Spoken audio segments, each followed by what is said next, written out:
Now, Israel has attacked the besieged Gaza Strip and the West Bank hours after the bodies of 3 missing Israeli settlers were found in the village of Halhul in the West Bank. In Gaza, Israeli warplanes carried out nearly a dozen airstrikes in several areas across the besieged enclave, but there are no immediate reports of any casualties. In the West Bank, Israel demolished 2 homes belonging to suspects in the murder of Israeli settlers who went missing on June the 12th during raids in the West Bank. Earlier, Hamas denied involvement in the killings and warned against any Israeli reprisal attacks on Palestinians. The disappearance and murder of the 3 Israelis is only based on the Israeli narrative, and the occupation is trying to use this story to justify its extensive war against our people, against resistance and against Hamas. If the occupiers carry out an escalation or war, they will open the gates of hell on themselves. Abu Zuhri said Hamas is not interested in confrontation with Israel, but is ready and well prepared to defend Palestinians against any Israeli aggression. Meanwhile, Israeli Prime Minister Benjamin Netanyahu says Hamas will pay a heavy price for, quote, killing the teens in cold blood. And Israel's Deputy Minister of Military Affairs said that an operation should be launched to eradicate Hamas.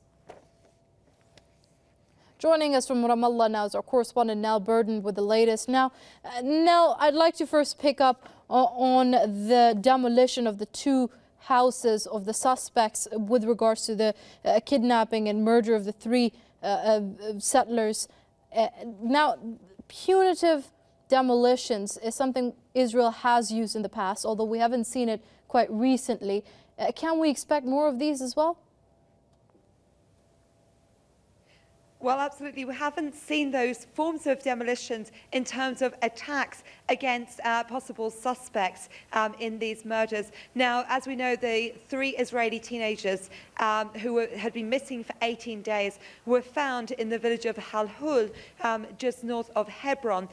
They were found in wide open territory, not far actually from the Gush Etzion settlement from where they went missing.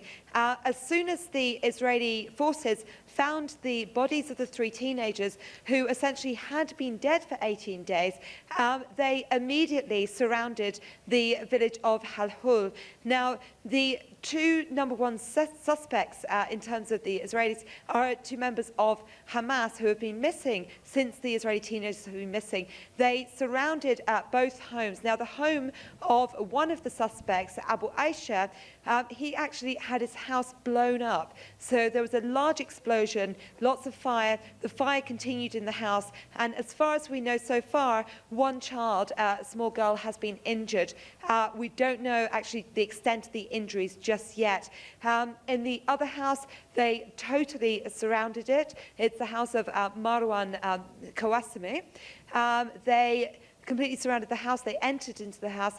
They made sure everyone evacuated, and then they totally demolished the structure. There seems to be no real reason behind demolishing the houses, apart from taking punitive measures by people that they suspect of the kidnapping, but who so far they have shown no evidence or proof to say that it was indeed these people and these people who also killed, tragically killed the Israeli teenagers. However, the more worrying aspect is we're going to continue to see large incursions of Hebron, maybe other parts of the West Bank, and we will absolutely see more bombing of the Gaza Strip. In fact, only a couple of hours ago they began their bombardment again, and this has been taking place on a nightly basis. Well, speaking of the Gaza Strip, we're going to cross over to Gaza. Nell, thank you very much for your comments there.